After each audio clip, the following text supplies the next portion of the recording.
This dog never stops. So today, we picked up this trailer for $100. Still not sure why it's covered in tarps. I mean, it's in rough shape, but that's why it's $100.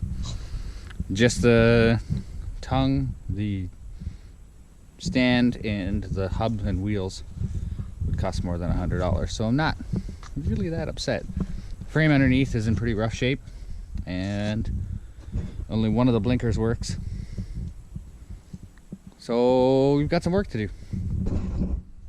But this is yet another project we're going to start on now.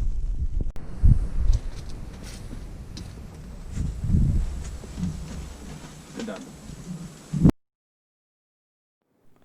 So the goal here is for this trailer to become our general purpose utility trailer on the property. I wanted something with a lot of different features, like a tailgate that becomes a ramp, eventually fold down front for longer materials, as well as we're going to have some kind of solid sides on this because we will haul things like mulch and dirt from time to time. Now, yes, you can absolutely go and buy one of those, but if you've been following me for any amount of time, you should know that a big focus of everything that I do is on not consuming unnecessarily. So rather than going and finding something new, I found this, and now I'm recycling it or upcycling it or refurbishing it. Choose whichever term you'd like. I mean, it's eventually going to become exactly what we need. Now, right about here is where I realized that the tailgate is actually in pretty rough shape. It got hit, backed into something, not really sure, but the left side is completely broken off, and the right side is rusted to the point where it's actually difficult to fold down. That's fine. I'm going to be changing the hinge style anyway, and you'll see here in a few minutes that I'm going to remove this entirely. We'll keep the structure of the actual tailgate, but the hinge system will be different.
Alright, and here's with all of the tarps and most of the plywood taken out.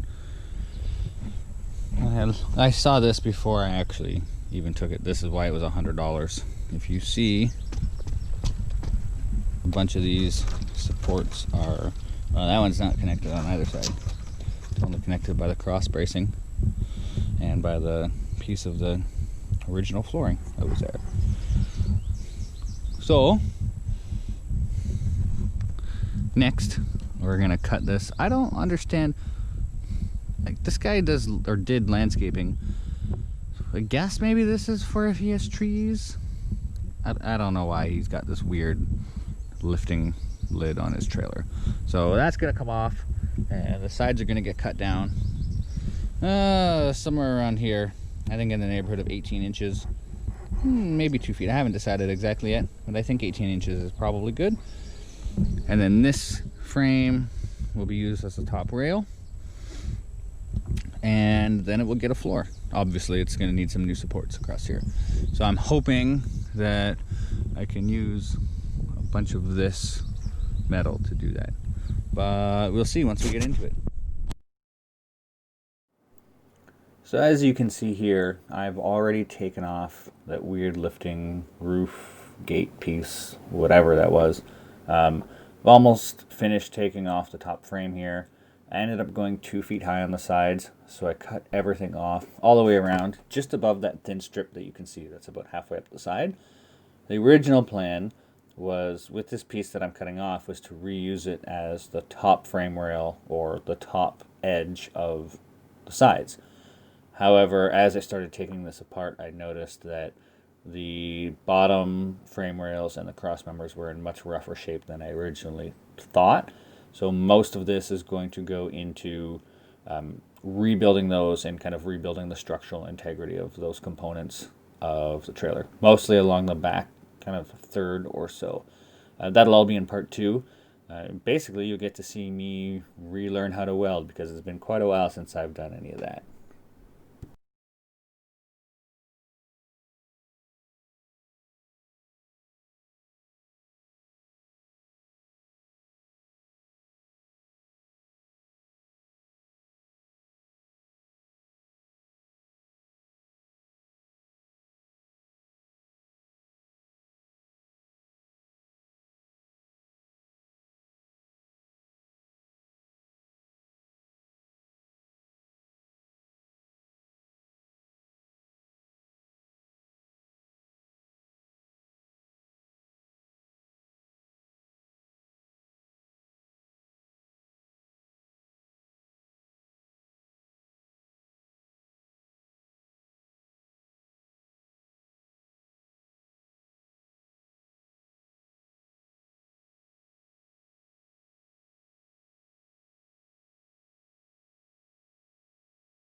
So right about here is where it becomes very apparent that these bimetal blades are just not up to the task. They're great when you're doing demos, say in a house with wood with some screws or nails in it, but they're just really not meant for strictly metal, specifically stuff where it's welded. In a couple minutes here, you're actually going to see we're basically going to come to a standstill. And I'm actually going to stop until I get my hands on some carbide blades to get it wrapped up.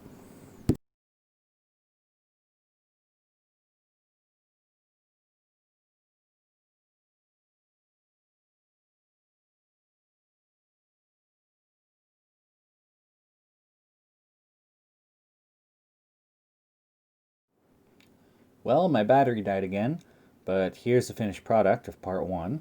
Being inspected by 7, of course.